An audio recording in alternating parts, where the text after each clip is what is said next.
We're addressing bunion surgery and how to take care of that after the procedure. Now, we often will send patients to physical therapy, but some of these things you can do at home. Now, this patient had a bunion, but she also had something called metatarsus adductus with a little arthritis here. So she had a kind of what's called a ductoplasty procedure where we corrected the midfoot joints. But even though we corrected those midfoot joints, we had to correct the tightness in the big toe joint as well. So we have to work on the stiffness there.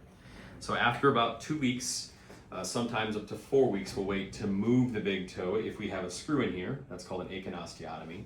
But what we're doing is we're focusing on moving the joint here. We're not focusing on moving the joint in the toe. We don't want to move the ankle.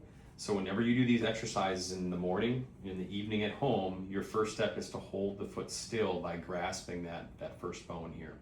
And when I come up, I'm going to grab the big toe. I'm going to pull it gently into a straight position. And I'm pinching at the base of the toe. I'm not pinching where the nail is. It's at the base of the toe, because again, we want to move this joint. I don't want to move this joint in the toe itself. So we're going to come upwards, and I'm looking at the patient, see if I'm hurting her, to the point of discomfort or stiffness. And when you get to that point, it's like any other stretch. You're going to hold that for a good 10 or 15 seconds. Once you've done that, you're going to release, and then you're going to use the other finger on the bottom to prevent the foot from flexing at the ankle. And I'm going to go down to the point of stiffness or soreness, and I'm looking for eyeballs to get bigger. So far they're okay. And then you hold that again for 10 or 15 seconds. You're going to repeat this for at least 5 cycles, so it should just take a few minutes. If you want to take a break between each one, that's fine.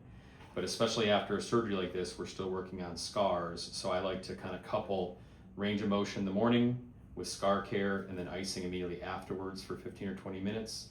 And then you would repeat that same process the last thing you do during the day. And that's range of motion exercises after bunionectomy procedure.